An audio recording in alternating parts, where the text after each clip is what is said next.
থেকে আমরা আবার যাচ্ছি। কোথায় যাওয়া যায় চলো দেখা যাক।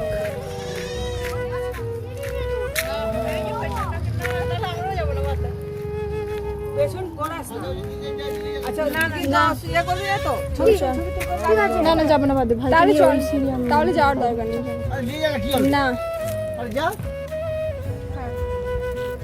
এটা হলো দুর্গা ড্যাম। এই দিদি দুর্গা ড্যাম, এটা তুর্গা সরি তুর্গা ড্যাম। তো এখান থেকে পাহাড়ের ভিউটা বেশ সুন্দর লাগছে, যেরকমটা ড্রয়িংয়ে আমরা দেখি পাহাড় তারপর জল, সেরকমটা রাস্তা, এই যে রাস্তা ছবির মতন একদম বাস্তব। বাস্তব যখন ছবি না, ছবি যখন বাস্তব, বাস্তব যখন ছবি, বাস্তব যখন ছবি। বেনারস ঘাট না না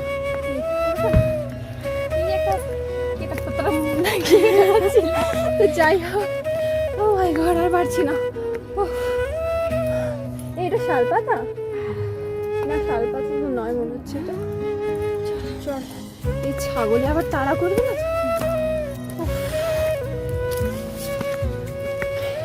তবে এটা সত্যি যে সফরের থেকে, হ্যাঁ মঞ্জিলের থেকে সফরের মজাই আলাদা।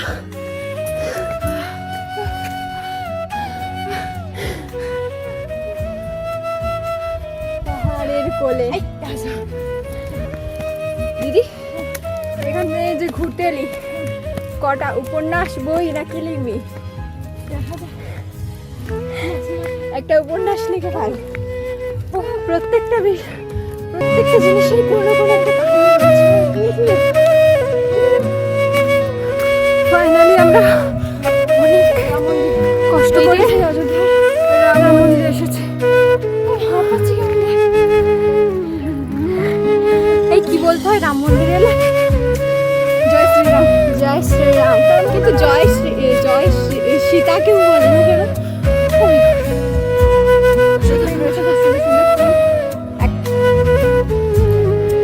জয় শ্রীরাম।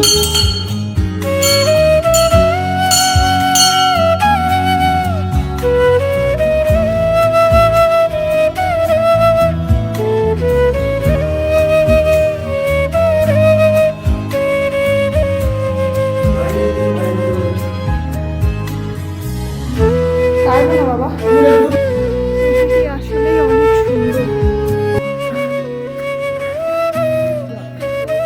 যেমন প্রকৃতি সুন্দর তেমনি ভয়ঙ্কর। কিছুক্ষণ আগে জলপ্রপাতের মধ্যে একটা লোক পড়ে মারাই যাচ্ছিল, প্রায় মারাই যাচ্ছিল বললাম। যেমন প্রকৃতি সুন্দর তেমনি ভয়ঙ্কর। মনে হচ্ছে আমরা এখানটাতেই থেকে যাই, এত সুন্দর ভিউটা দেখা যাচ্ছে টপটা থেকে। রোদটা খুবই খারাপ, তবে হ্যাঁ রোদটা যেখানে ছাড়া যাবে মন্দিরের সাইডে ছাড়া থেকে এত ঠান্ডা হয়ে যাচ্ছে, হাওয়া ঠান্ডা, যেতে মনই চাইছে না। কিন্তু হ্যাঁ এখান থেকে আমি দেখেছি ভিউটা দারুণ। এই যে দেখো অসাধারণ ভিউটা লাগছে, একেবারে ছবি তো আমি ড্রয়িং করবো।